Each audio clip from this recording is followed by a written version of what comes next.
too. Thank Mike from the Heritage State Park for letting us in tonight. Give him a big hand for coming tonight. All right. How many people have ever lived in a haunted house? We got a row of people here. Nice. Because they all live in the same house. I think sometimes we wish that was true. Right. It would. Well, unlike these lucky people, I haven't been that lucky. I've never lived in a haunted house. So that's kind of rough for me. I've always wanted a haunted house. I wanted something haunted in my life, so I went out and got my own cemetery. Hilldale Cemetery in Havel. I actually been organizing and cleaning that up since 2008. It's probably one of the worst. It makes Bellevue look pretty. So if you ever been to Bellevue and they think that's bad, come to Hilldale. But we've actually reclaimed about 60% of the 20.94 acres of land of Hilldale, and it's all like this for the most part. And your grade's on the side of the hill, so you can't really go up there with a tractor. I tried that once and wheelied up and almost went backwards when I first took it over. So can't do that there.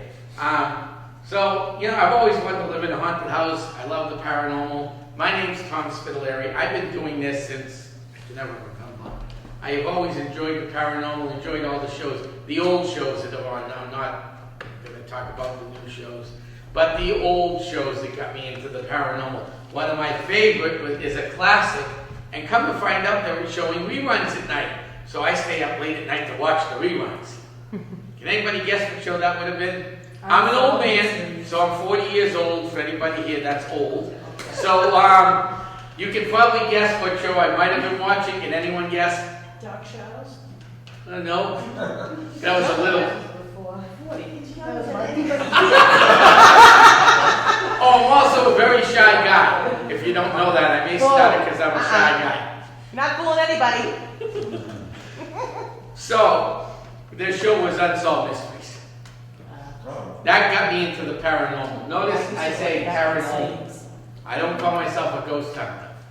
Because I also have done UFO work, Bigfoot work in the Hockomock Swamp and the Bridgewater Triangle, and in a place in southern New Hampshire that's highly contested Bigfoot area. We're actually planning a huge investigation, but due to a lot of logistics called mountains and peaks and stuff, it's been a little tough getting things together, because with some of the Bigfoot sightings were some of the spirits that are up in the mountains, and you kind of need a helicopter, and you can't find a guy that wants to fly along those because of the updrafts and everything.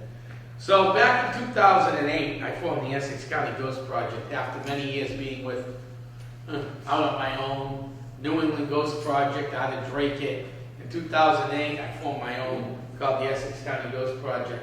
And we started doing cases. We've raised money for nonprofits all throughout this region. We've done cases from Pittsfield, New Hampshire, all the way down to the Hockomock Swamp and out that way.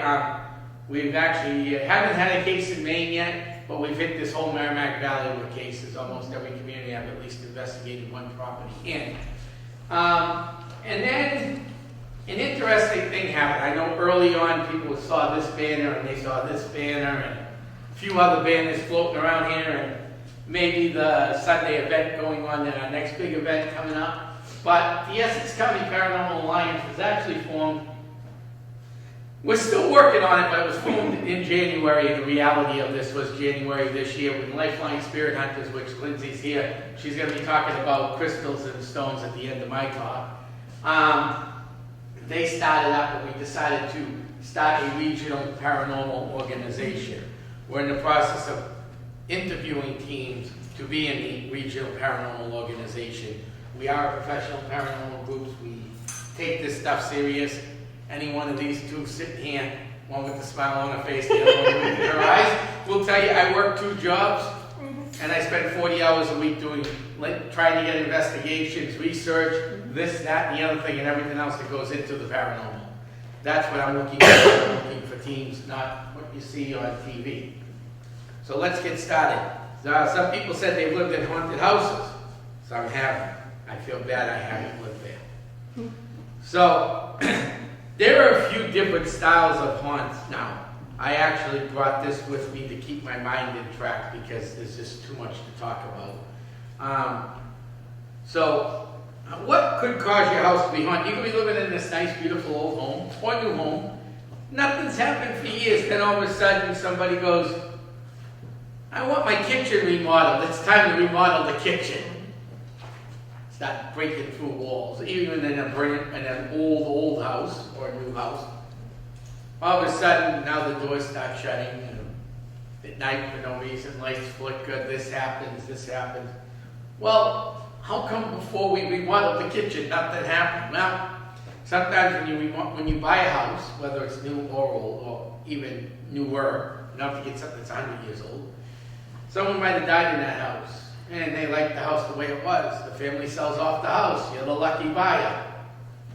Now, you don't like the kitchen because it was still from the 1960s or the 1950s, and we want to bring it up to 2016.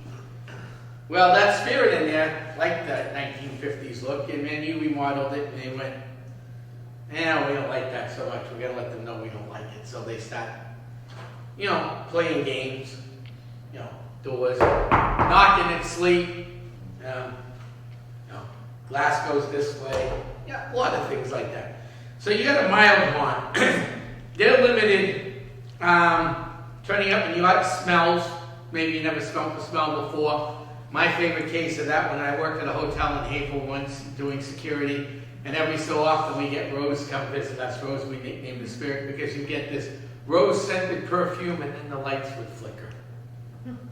After doing a little research, because, there's a reason why spirits are there.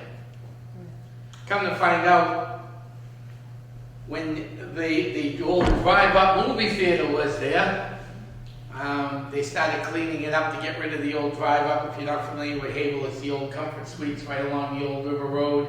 River Road, before they built 495, used to go right around. They found the body over there, and they found out who it belonged to. And lo and behold, I forgot the lady's name, but they still call it Rose today. It's another hotel, same management, different name. They're still calling it Rose today. Cigar, flowers, coffee, perfumes, any of that stuff. You can also hear snippets of a voice projection, someone calling your name. You're getting ready to go to sleep and you hear Tom or Jill. Oh, whoever your name is, it doesn't matter. And things do happen. And sometimes it's just, okay, we got this new building, newer house, and all of a sudden the spirit walks through this wall. Well, if you go back and look, there might have been a door there when they first built the house, so this spirit is still living there from when the door was there. That happens a lot, especially in the old Victorian homes. We run into that a whole lot. Then you got the moderate haunt. Well, in the mild hauntings, you don't really have to call me in or call in another team. You can usually handle those yourself just by, this is my house. I'm living here now. Can you please, or say hi to it. I have one lady that calls me on occasion and keeps me informed about her house. She doesn't want us in yet. But she talks to the spirit when she comes home at night. Hi, I'm home. How you doing? How was the day? And then it's pretty good. Doesn't really bother you. Moderate hauntings consist, but not limited to, all of the above. Usually stronger than the strongest smells. Voices a lot more. Lights flickering, doors closing. And just about anything else, picture flying off the wall maybe once in a while. If those persist, then you want to get a paranormal team in your house because there's obviously an underlying cause for that. And the underlying cause could be a whole lot of things. It could be someone dying in the house. My favorite, this. I was going to bring something else with me tonight, a Fender guitar with me, but I just didn't bring it with me tonight. We just knocked their heads. Okay, anyone can tell me what this is? It's a gavel. It's a gavel.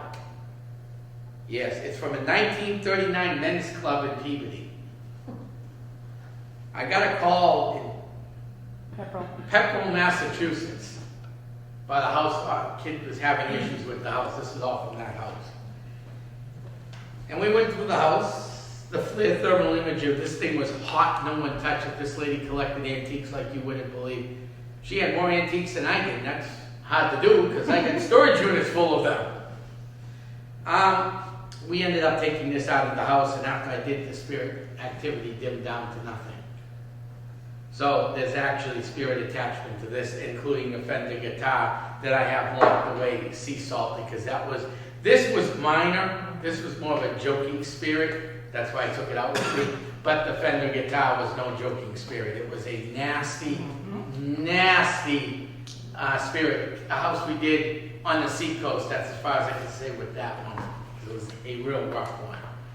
But that can be in any haunting, a mild or a moderate. But when it gets moderate, you might want to call a team in because the next step is not nice. The next step is severe. And if you moved into a house with a severe haunting, now, this would be, smells can range from quite foul, like death, rotting food, all that neat, not so nice stuff you want to smell. Objects can be thrown at you.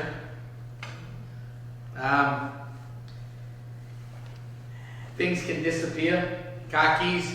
Oh, I hung them up on the wall. Get ready to go to work in the morning. I don't consider that severe. Uh-oh. Where'd the car keys go? 2 days later, they reappear up on the wall in the same hanging you left them at. That could happen in any one, but that's extreme on that one. All right. And that could be caused by a violent death or something too horrific for the spirit. Now, if that keeps up, then comes the real fun stuff. Come on in, sit down, take a cup of coffee, some water. We have a few extra people coming in. It's excellent. Demonic hauntings. These hauntings are the scariest and potentially the most dangerous of them all. Demons come into this place, they were never human. So if you got a demon in your house, it wasn't Great Aunt Sally or Grandpa Jones that passed away. This thing was never living, ever. We've had a few of those. I'll tell you a brief story. It started in Lawrence, Massachusetts. I won't even say the street, because again, when we do homes, we keep everything private, but the story is good.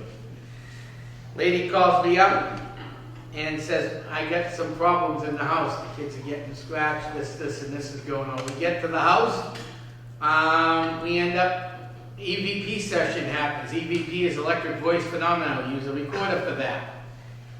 Got hoarse voices. We got some real nasty sounds. Got some nasty smells. Started looking around, it was an old goat farm. Because you have to do research on the house, because there's always reasons for something, even if it's really nasty. There's usually, you can find something if you're looking.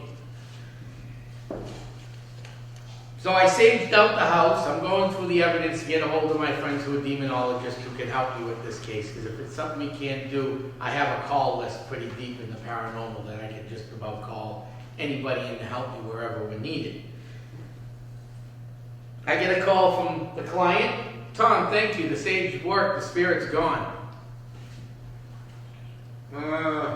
Sage don't work. It was from the 1970s. And the guy was actually a city employee that brought me into his house. We actually had 2 houses, 3 teams, first time. That's 4 teams that's ever happened. 11 investigators working together to help people out. That's what we do as a group. So, what can bring these spirits into your house? Well, my favorite is the not so favorite. Every time I go to a yard sale, I'll buy these things just to get rid of them. Ouija boards.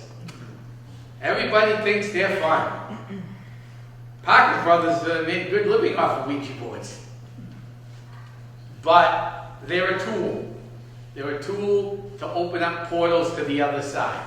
Yes, you can use that tool to get a hold of grandma, mom, dad, cousin, sister. But if you don't close that portal, it's like leaving that door open in the wintertime. What happens in the wintertime if you leave a window open and you run the heat? The heating company likes you, but you're not going to like the heating bill. Because that window just stays open, the cold air rushes in, you play with Ouija boards, the same thing will happen. If you don't close the portal, that's when there's problems. And problems happen a lot, actually, because of Ouija boards. There's been a few cases we've been on I know there was Ouija board involvement, so. But, to get to the people who might be skeptic in the crowd, and I love skeptics, I respect skeptics. There could be some other problems that cause deceit. My background is I'm a history and a political science major. So I always look for everything. I have people with science backgrounds and that. So what could be some of the factors of these hauntings? Because we have to look at that. Just because I get a call saying, I think I got a ghost in my house. We'll go to the house, we'll look into it, we're going to investigate the house. But that doesn't mean there could be natural causes for this to happen. Underground water pressure, heavy rain, water buildup, earth tremors. My favorite is sometimes the windows creak at night. I had a house in Hampstead, New Hampshire, 1722, the old Currier house. Windows creaked at night. You walk by the window, they just creak by you walking by because they're the old windows. Small animals. Oh, I hear footsteps in my attic at night. That doesn't mean a squirrel or raccoon or anything to get in your attic. Faulty wiring, another one. We had a case in Haverhill Condo Association. Couldn't figure out what was going on, but every time we went to this house, these people who were members of my team for a short time, I'd get a headache. One of my other team members get a headache. Like, what's going on? So my former tech guy with a similar piece of equipment like this called the FLIR thermal imager. Put it on, and we scanned the electrical box. I had them call the city electrical inspector in. They made the mistake of saying we had paranormal investigators in the house when the electrical inspector showed up. They didn't believe it. I got an electrician in there that's a friend of mine. Thank God we did, because the whole condo would have burned down. The electromagnetic fields feeding off of that electrical box was wired on. It was a homemade wiring job when they split the old house into two condos. Somebody split it and decided, I'm an electrician, I can do it myself. It was so hot that side of the box, you could actually feel the heat coming off the switches. So you didn't even need this. But that's what this is, a FLIR thermal imager. And I'll get into that in a few minutes. But railroad nearby. Railroad has great energy. You know why? Because as soon as those things go by, remember they tell you to stay off the tracks permanently. But especially if a train goes by, you don't want to be on the track right afterwards because of the electric field that it brings through, the magnetic field. And we have equipment for that, like this K2 here, that will pick up electromagnetic fields. Oh, this is the one you hold down. Okay. There's two of these, that's why. So this thing would beep if there was high magnetic fields in the area. And it tells you how many milligauss. And of course, 0.5 to 1 is safe. We just recently did a house where there were 20 plus, and in fact, I have a digital one similar to this, millimeter, outside the house in this town near Boston. The milligausses were reading 44.4 and higher. Want it to read your gavel? It could read the gavel, yeah. But I've actually, yeah, we'll do that in a minute. Let's see, some of the other stuff, low decimal waves, radio waves, they can cause headaches, especially if you live near one of them, and there's plenty of radio towers around the Merrimack Valley. Phosphorus gas and decaying stuff in drains, mold in your basement, can cause you issues. So that's some of the geological factors that go into what we do. Especially in the Merrimack Valley, we got the river everywhere, you got canals, you got everything. That's a major factor. Some of the signs of a haunting would be unexplained sounds, opening and closing doors and cabinets, lights or appliances turning on and off, disappearing and reappearing objects, unexplained shadows, strange animals. You got cats and dogs in your house, they're the best breed for that. Because if you got a cat looking around like this and you don't really see a fly, and it's a constant, or a dog, they can actually sense that stuff. And then feeling like you're being watched, but also high magnetic fields can do that to you. High magnetic fields can cause you skin irritation, eye irritation, And if you live in it high enough, like this case that I did under the Essex County Paranormal Alliance banner, with the 44.4 and the 28.3 and all those nice readings, you should actually get cancer from this stuff eventually. Electromagnetic fields are not safe. And the old homes are great. When we go into a Victorian home, I already know what I'm going to find. What do you think they used to ground the wires to in those old Victorian homes? Anyone want to take a guess? Pipes, copper piping. Imagine grounding your ground wire to your water pipe. Didn't we learn in school you never mix water with electricity? Yeah, not a good mix. My old, here's stronger sightings. My old psychokinetic phenomena, physical touch, voices, cold and hot spots, that's what we would use this for. But sometimes you can actually feel. A lot of the paranormal you do, you can actually just feel if you're walking into a cold spot. But we'd use something like this. Gotta watch out with this because that's got one of those little red dots, so I don't want to scare anybody down. Physically being attacked, I've seen that, witnessed it, happen more than once. Writing on the walls and drawing and full and partial body apparitions. Similar to what we caught at the Teddy Gatehouse. I know you're not going to see that, but you're more than welcome to come forward and check it out at the end. Or the one we caught at Hilldale Cemetery and the head coming out of the ground on that one there. The head is right in the middle. Oh my God. And that was got with a very expensive camera because that was a professional photographer who was actually was in school for it at the time. You got that. All right. All right. So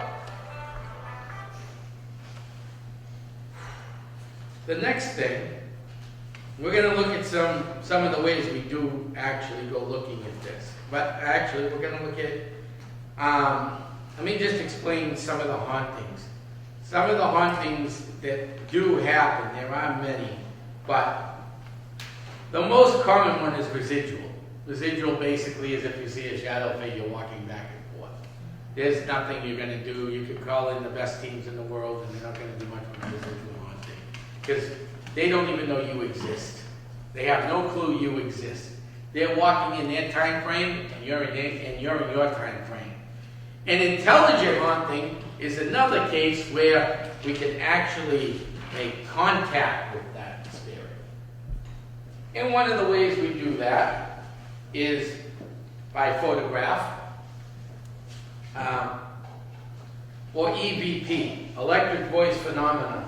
I'm going to play a couple EVPs that a friend of mine just sent me. They came from Hilldale Cemetery.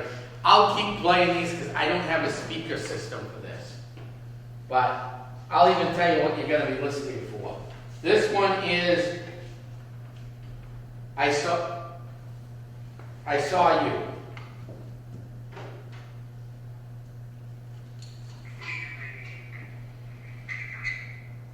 Did you hear that?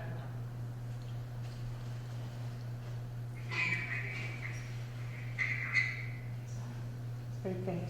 Yeah, I'll play these at Is the he end. somebody talking first and then? Yeah. Yes, all right. Yeah.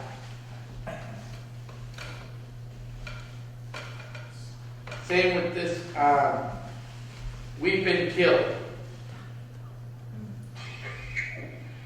Did you hear that? It was right at the That one's beginning. much more. Yep.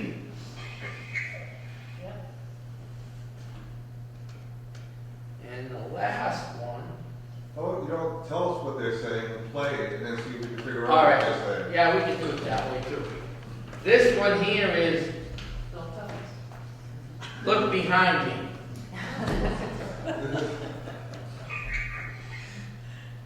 It was right at the beginning.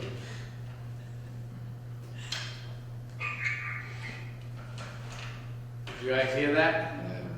I have another one that I caught. There are many ways of doing EVP. You can actually do EVP on digital and analog. And actually, we just shut that down. We're gonna get into the two differences. There's a digital and analog.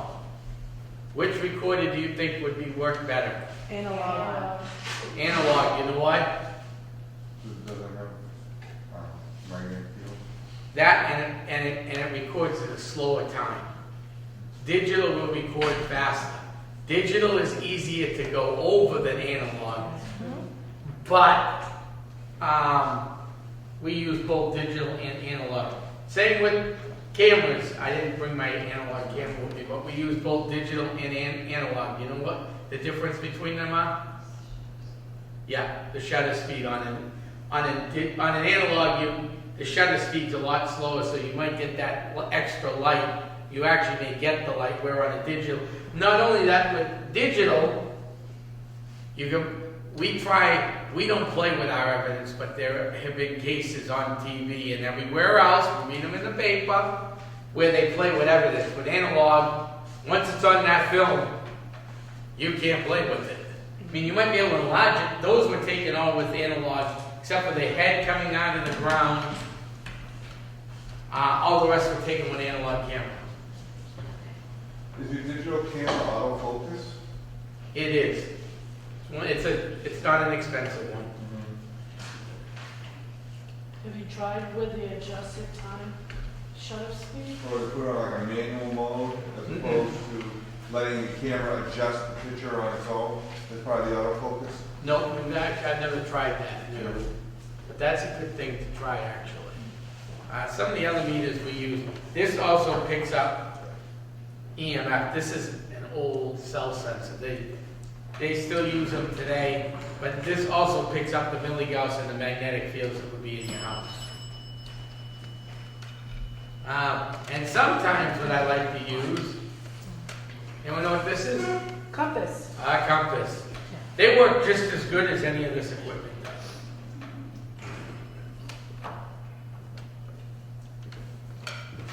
Do you find in your hauntings, particularly in the house, one room is favored over another part? Yes, the house I was just telling you about, and any house that we do, like that house that I told you with the high EMFs in the 4.44 range and higher, that was in the front. We did another house where everything was in the back. Very seldom do you get a house where you walk in every room and then there's a ghost in every room. You have a ghost in every room that's either the one same spirit following you around, or there's no ghost at all. It's been made up for TV. Because we've done hundreds and hundreds of cases. Right here, I actually brought a small version. I don't have it done because we've been so busy the last couple of years. I've been looking for volunteers who like to play with newspaper. I have 22 boxes of newspaper clippings, a lot of it Essex County clippings that still need to go in my press book. That's all the stuff that we've gone public with. So, and there's a lot of stuff we've done that has no public to it. All right, so now as far as hauntings go, like I said earlier, you really got to be careful with this stuff because I made some jokes earlier, but it is dangerous. Who's lived in a haunted house again? What happened in your house, if you don't mind? If you don't want to say anything, you don't have to. The house it's an older house that's been in the family. Yeah. And it was empty for quite a bit, and the phone would always ring, and it was an analog phone, but there was no phone service in the house. The wire would have been disconnected and removed. And so that happened every day, phone would ring. And then we moved in and started doing some stuff, and hung one particular painting that clearly they didn't like, and that kind of flew off the wall and broke the glass. And Oh, wow. yeah. No, it wasn't me. I No, I just didn't like think the I know painting. who it was, but I just Yeah. think he didn't particularly like that painting, so we took it out. That happens. They didn't like something that's their house. They still think it's their house. How about you? If you don't want it, you don't have to. My father always saw the same woman, Yeah. and he didn't tell us for years until I asked him about things that I recognized that were going on, and he admitted to it.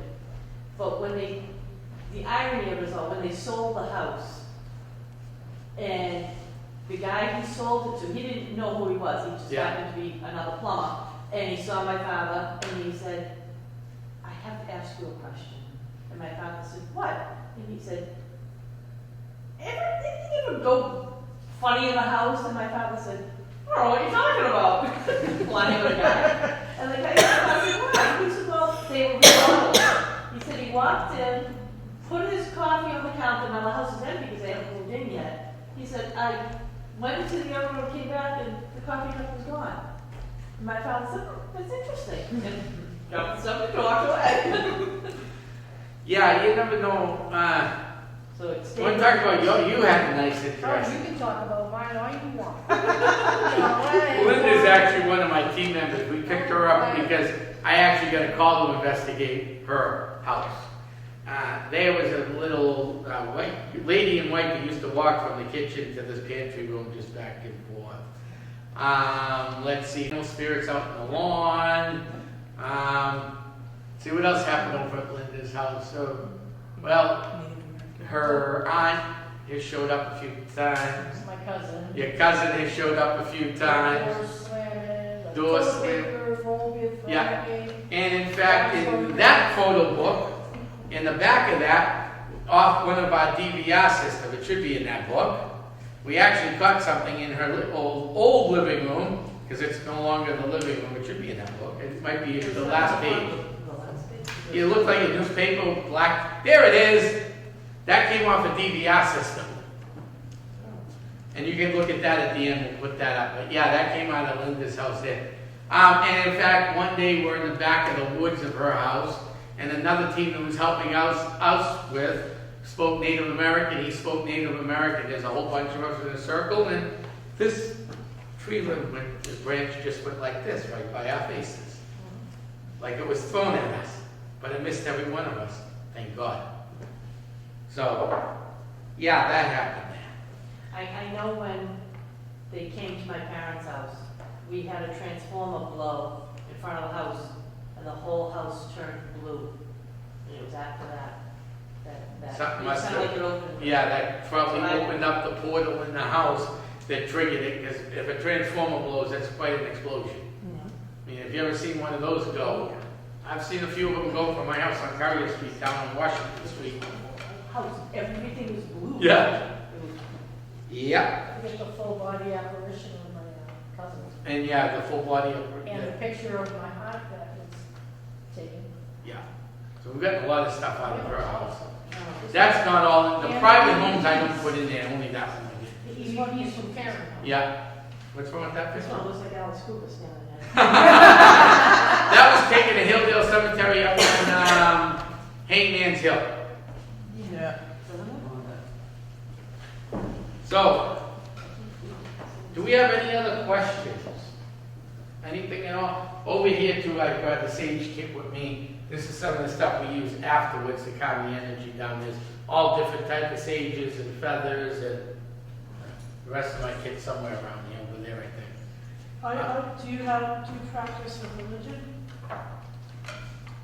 I'm going to be totally honest with everybody. I'm actually a-religious. I was born a Catholic. I was raised a Catholic. I went to school. Went to CCD. Then I went off to Bradford College and studied history and political science. You know, if you're from the area, you know Bradford was in Bradford, Massachusetts, and a very liberal arts college, and I've studied. Since then, I majored in history. Growing up in Methuen, you only learned a lot from kindergarten all the way to high school about one major historical figure, so I became a love of this type of history in history, which is the early settlement period, the Viking settlements in New England, all the way to the end of the Civil War, and especially the French-Indian War, because of Major Robert Rogers. So I learned in school at Bradford, I learned Native American history, I learned different religions. So do I go to church every Sunday? The answer is no. Do I believe in a higher power? The answer is yes. But what is that higher power? I'm still trying to search it out today. Now, you and the several teams, Yeah. how do you feel about your health? Are you speaking with your physician, saying what you're doing and where you're going? No. Do you have any additional tests to see if you're cancer prone or anything of that sort? I don't know, but I'm not going to speak for the other team in the alliance, but I don't. And I know some of my other team members, I don't think either. I mean, they would have said something to me if something went south with their health. No, your pendant, Yeah. can you explain that? Yeah, that's actually a Tiger's eye. tiger's eye. It's good for protecting energies and stuff, especially for me. I have this uncanny ability to get the local energy and actually channel spirits. This actually keeps me grounded. Channeling people that have no longer with us. So are you And that's what you see, let me just explain that You see real the quick. channel spirits? Yeah, that's what you see, what we're doing here. Where are they? Right here, see this? At the cemetery, you see these big group circle pictures over there. Any over here? Yeah, like this right here. This actually you can see. This is doing a circle up on Hangman's Hill, yeah, at Hilldale Cemetery. Right up here. What you do is we create an energy field and we draw the spirits in. And that's one of the things we do when we do the ghost walks at Hilldale. This was actually recently taken to Hilldale by Linda. We get some faces over here. These are just the new recent pictures. And that one up there is the most recent from Hilldale. Looks like there's a face. I'll pull that one down in a minute. This was done in a private location helping another team out. The picture before it, I got the team member clear. The next picture, this was done with an analog camera. It came out like this, and the next picture is clear as day.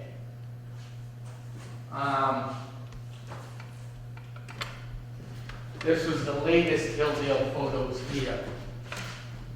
These two up top, looks like we got ourselves maybe a lady. And those were taken with digital. Those two were. But here's a bigger, Essex County Ghost Project, as you can see, is one of the only teams that, oh, it's on that board there, that does the Trails and Sales event in Essex County. Essex National Heritage puts on an event called Trails and Sales. There's usually about 250 teams, 250 locations, sometimes less. Lawrence does about 9 or 10 of them here at the state park. They do historical walks. I do historical walks and paranormal walks, and we do 4 nights at the cemetery. So we've been doing Trails and Sales since about 2009 down the cemetery. So channeling spirits, I can feel the presence of the energy, and I let it inside my body, and then I can communicate with the public. I have to run a recorder because I'll never remember anything from it.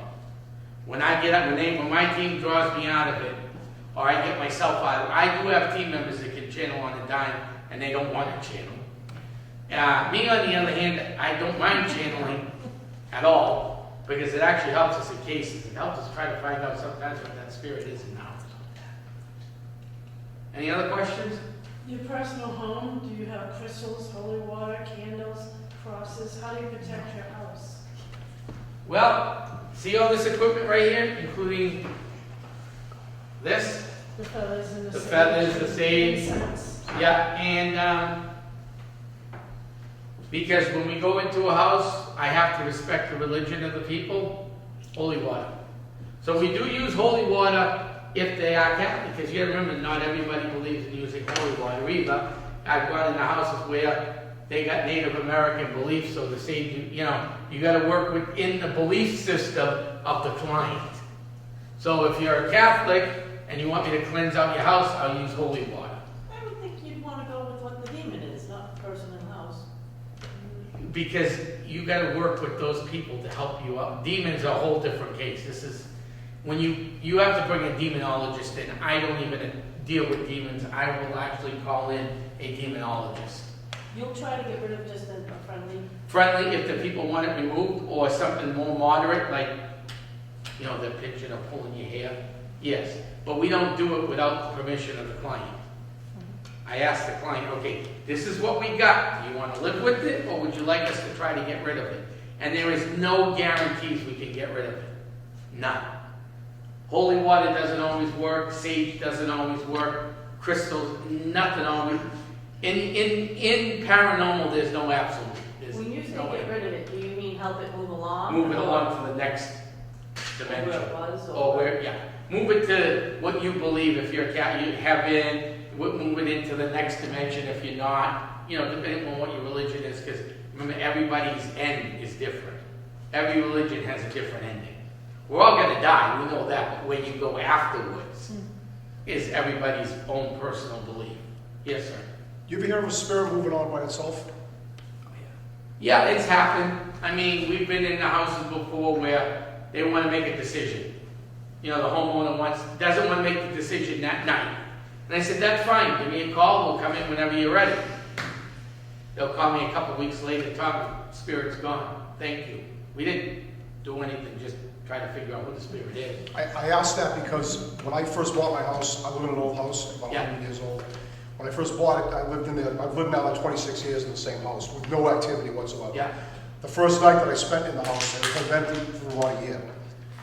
I was no bed, I had a mattress on the floor. I heard someone during the night walking up the stairs and into my bedroom. I assumed because the house had been empty, someone had probably thought it was still empty, didn't know I was there. I jumped up, turned the light on, there's no one there. That was the one and only time in the 26 years that I've lived there I've had any kind of sensation that someone's there. So I'm just assuming that. that happens a lot more than you think, sir. Yeah. Because sometimes if the house, especially if the house has been sitting vacant for a while, because someone passed away and then you got to deal with the family and the selling of the house, that doesn't always happen overnight, as we know. It could take a year or two. That spirit, after the house sells, just wants to make sure you're there, and then it moves on itself. That's exactly what happened. And that's It had gone through exactly, probate for over a year, and the 10 people that were involved in this couldn't decide whether they wanted to sell it. And before they sold it, even though they really couldn't make me live up to this side of the bargain, they said that they really, really would want me to not do anything to the house. Tear it down, remodel, tear walls Yeah. down, which I still haven't done to this day. And that was the, like I said, that was the one and only time that I experienced it. Well, there could be many reasons why they ask you not to do that, too. I will say this, though, and you can double check this, anybody if you want.